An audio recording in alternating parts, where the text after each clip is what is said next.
ரிந்தியானா அப்படின்னு சொல்லிட்டு 27 வயசில் இருக்கிற ஒரு பெண் வந்து தற்கொலை பண்ணி இறந்துருக்காங்க. ஸோ ஒரு பெண்ணை வந்து 500 சவரம் நகை போட்டு 70 லட்சமான ஒரு காரை கொடுத்து விற்றுருக்காங்க. பட் விற்ற இடத்துல சரியாக இல்லை. ஸோ 300 சவரம் கொடுத்துட்டீங்க, இன்னும் 200 சவரம் கொடுக்கலன்னு சொல்லிட்டு அந்த பொண்ணை போட்டு டார்ச்சர் பண்ணுறது, அப்யூஸ் பண்ணுறது, ஃபிசிக்கலாக மென்டலாக அவங்கள ரொம்ப நிறைய டார்ச்சர்லாம் பண்ணிவிட்டு ஃபைனலாக வந்து இந்த உலகமே வேண்டாம் அப்படின்னு சொல்லிட்டு இப்போ ரிந்தியானா அவங்க நம்ம கூட இல்லை, ஷி எனக்கு ஒரே ஒரு விஷயம்தான். ஸோ இந்த ஒரு எல்லா இடத்துலையுமே இப்போ ரொம்ப சொல்கிற ஒரு விஷயம் வந்து மாப்பிள்ளை வீட்டு சைடில் எப்படி பண்ணிட்டாங்க அப்படி பண்ணிட்டாங்கன்னு சொல்லிட்டு நான் ஒரே ஒரு கேள்வி தான் கேட்குறேன். அவங்க இறந்ததுக்கான காரணம் வெறும் அவங்கள மாப்பிள்ளை வீட்டு சைடு மட்டும்தான் நினைக்கிறீங்களா? Definitely not.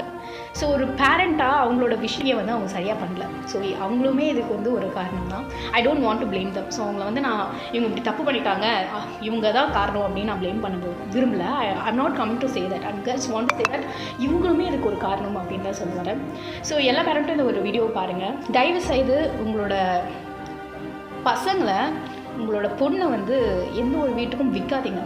இந்த டவுரி, இந்த சவரம் போடுறேன், அவ்வளோ சவரம் போடுறேன், இவ்வளோ காசு கொடுக்குறேன், இது வாங்கித்தரேன், அந்த வாங்கித்தரேன், இப்படி பண்ணுறேன், அப்படி பண்ணுறேன், எதுக்கு இதெல்லாம் எனக்கு புரியல. அந்த காலத்தில் வந்து ஒரு பெண்ணு நம்ம வீட்டிலேருந்து இன்னொரு வீட்டுக்கு போகிறா அப்படின்றது ஒரு பெண்ணுக்கு ஒரு அன்பளிப்பாக கொடுக்குறது. அவள் போகிறா அப்படின்றதுக்காக ஒரு பெற்றவங்க சைட்லேருந்து நம்ம ஒரு பாசத்துக்கும் அன்புக்கும் அதால் ஒரு அடையாளமாக நம்ம கொடுத்துட்டு இருந்தோம். அதே போக போக எப்படி ஆயிடுச்சு அப்படின்னா, அந்த பொண்ணு போகிறா, அந்த பொண்ணை நீங்கள் பார்த்துக்கணும், அந்த பார்த்துக்கிறதுக்காக நீங்கள் இவ்வளோ கொடுக்குறோம், இந்த காசை வச்சு நீங்கள் அவளை பார்த்துக்கிங்க. ஐயோ செல்லிங் உமன், ஒரு பொண்ணு விற்கிறீங்களா? எனக்கு புரியல. என்ன மாப்பிள்ளை வீட்டுக்கு வந்து நான் இவ்வளோ கொடுக்குறேன், என் பொண்ணை பார்த்துக்கோங்கன்னு சொல்லிட்டு ஒரு பொண்ணை விற்றுட்ருக்கீங்க. ஸோ இப்படி விற்றீங்க அப்படின்னா அந்த மாப்பிள்ளையாக இருக்கட்டும், இல்லை அவங்க இந்த பையனோட குடும்பமாக இருக்கட்டும், அந்த பொண்ணை வந்து ஒரு பொண்ணாக பார்ப்பாங்களா, இல்லை அந்த பொண்ணு எடுத்துகிட்டு வந்து ஒரு பொருளை வச்சு அந்த பொண்ணையும் ஒரு பொருளாக பார்ப்பாங்களா? இதுதான் இங்கே நடந்திருக்கு. ஸோ ரிந்தியானாக்கு வந்து 500 சவரம் வந்து போட்டிருக்காங்க. அதில் 70 லட்சத்துக்கான ஒரு காரை ஒரு வாரத்துக்கு முன்னாடி, கல்யாணம் ஆகிறதுக்கு முன்னாடி வீட்டுக்கு எடுத்து போய் லான்ச் பண்ணிகிட்ருக்காங்க. அதுக்கப்புறம் 300 சவரம் கல்யாணத்துக்கும், அதுக்கப்புறம் ஒரு வாரம் கழிச்சு 200 சவரம் போட்டுறணும் ப்ராமிஸ் பண்ணியிருக்காங்க.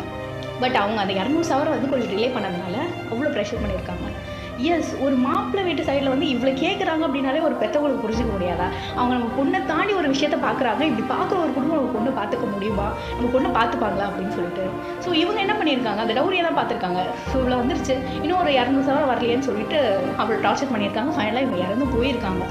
நீங்கள் அன்பளிப்பாக கொடுக்குறது, நீங்கள் வந்து ஒரு விஷயத்தை வந்து ஒரு அன்பாக ஒரு இடத்துல கொடுக்குறது வந்து அது அப்படி எப்படி மாறுது அப்படின்னு சொல்லி பார்த்தீங்கன்னா அது ஒரு பொருளாக மாறுது. ஸோ அந்த பொருளாக மாறும்போது அந்த பொண்ணோட ஃபீலிங்ஸு, அந்த பொண்ணு எப்படி இருக்கா, அந்த பொண்ணை எப்படி வச்சுக்கணும், அந்த பொண்ணை எப்படி பார்த்துக்கணுன்றதெல்லாம் அவங்களுக்கு தாண்டி அந்த பொண்ணு என்ன எடுத்துகிட்டு வந்திருக்கா, அந்த பொண்ணு என்ன எடுத்துகிட்டு வரணும் அப்படின்றதே ஃபுல் ஃபோக்கஸ் பண்ண வைக்கிறீங்க. ஒரு பேரண்ட்ஸே வந்து நீங்கள் உங்கள் பொண்ணுக்கு இவ்வளோ கொடுத்து அவங்க வீட்டு சைட்லேயே வந்து நீங்கள் புஷ் பண்ண வைக்கிறீங்க. இவ்வளோ கொடுக்குறாங்க, உங்களுக்கு இவ்வளோ வசதி இருக்குது, இவங்க இன்னமும் கொடுப்பாங்க, ஸோ இவங்களை கொடுக்க சொல்லுன்னு சொல்லிட்டு அந்த பொண்ணை வந்து ஒரு இன்ஸ்ட்ருமெண்ட்டாக யூஸ் பண்ணிக்கிறாங்க. கொடுக்குறது அது வந்து ஒரு வீராப்பாக சொல்லுங்க, இவ்வளோ சவரம் போட்டு என் பொண்ணு நான் கல்யாணம் பண்ணி கொடுத்தேன், இவ்வளோ சவரம் கொடுத்து கல்யாணம் பண்ணேன்னு சொல்லிட்டு. Stop this. அது பெருமையே கிடையாது. ஆக்சுவலி இவ்வளோ சவரம் கொடுத்து நீங்கள் பெருமையாக சொல்லிக்கோங்க, இவ்வளோ காசு கொடுத்து என் பொண்ணு நான் படிக்க வச்சிருக்கேன், இவ்வளோ காசு கொடுத்து நான் என் பொண்ணு இப்படி பண்ணியிருக்கேன் அப்படின்னு சொன்னாலும் அந்த பொண்ணு இந்த மாதிரி ஒரு சுச்சுவேஷன் டைமில் இவனெல்லாம் என்ன நான் என்ன பார்த்துக்க முடியும்னு சொல்லிட்டு ஒரு கான்ஃபிடென்ட்டாக வெளியே வந்துடுவா. ஸோ இந்த டவுரி இதெல்லாம் வந்து இந்த பேரண்ட்ஸ் அதிகமாக வந்து பையன் வீட்டு சைடில் கொடுத்து அவங்கள அதிகமாக வந்து நீங்கள் தூண்டி விட்டுறதை வந்து ஸ்டாப் பண்ணிக்கிறீங்கனாலே வந்து இது மாதிரியான சூசைட் வந்து நிறைய ஸ்டாப் ஆகிடும்.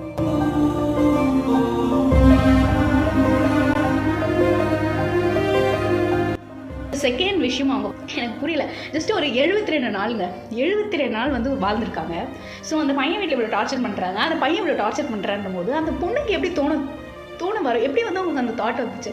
அவ்வளோதான், இது இல்லை நம்மளுக்கு இந்த உலகமே இல்லை, இதெல்லாம் நம்மளுக்கு யாருமே இல்லைன்னு சொல்லிட்டு அவங்க ஒரு சாகிற அளவுக்கு யோசிச்சிருக்காங்கன்னா டேஸில் இது மாதிரி ப்ராப்ளம் வந்திருக்கு. இவங்க அம்மா அப்பாட்டையும் போய் அதை பற்றி சொல்லியிருக்காங்க.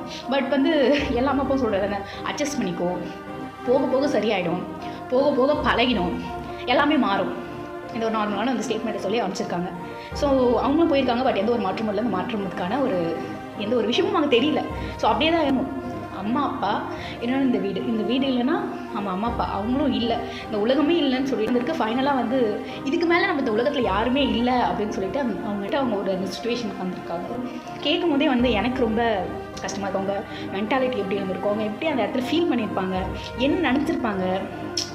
ஸோ எஸ், நினச்சி பாருங்களேன், இந்த ரிந்தியானா வந்து அன்றைக்கி அந்த ஒரு கொஞ்சம் ப்ராப்ளம் அப்போ அவங்க வீட்டுக்கு போகும்போது இந்த அட்ஜஸ்ட் பண்ணிக்கோ அந்த டைலாக்லாம் அவங்க பேசாமல் அந்த பொண்ணை வீட்டுக்கு அனுப்பாமல், இல்லை நீ போமா, நீ போ, நீ பாரு, அங்கே என்ன பிரச்சனை இருந்தாலும் நாங்கள் சப்போர்ட்டாக இருக்கோம், அங்கே என்ன நடந்தாலும் நாங்கள் வந்துடுறோம், அப்படிப்பட்ட உனக்கு வாழ்க்கையே தேவையில்லை, நீ அங்கே போ, நீ போய் அங்கே பாரு, உனக்கு பிடிக்கலன்னா வந்துடு அப்படின்னு சொல்லிட்டு அந்த பொண்ணுக்கு ஒரு நம்பிக்கை கொடுக்குற மாதிரி ஒரு சில கொடுத்துருந்தாங்கன்னா லிந்தியானா இறந்துருப்பாங்களான்றது எனக்கு தெரியல.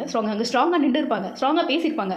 இவங்க இல்லைனா இன்னொரு குடும்பம் நம்மளுக்கு வீட்டில் சப்போர்ட்டுக்கு இருக்காங்கன்ற ஒரு நம்பிக்கை அவங்களுக்கு வந்திருக்கும். ஸோ எந்த ஒரு விஷயமும் அவங்களுக்கு அந்த டைமில் சுற்றி எதுவுமே இல்லை அப்படின்றது அவங்க மனசில் வந்து ரொம்ப ஆழமாக போனதுனால மட்டுமே இதை பற்றியும் யோசிக்காமல் அவங்க சூசைட் பண்ணி இறந்துருக்காங்க. ஸோ இட்ஸ் ஏர்ட்ஸில் ரொம்ப கஷ்டமாக இருக்குது எனக்கு ஆக்சுவலி நினைக்கும் போதே.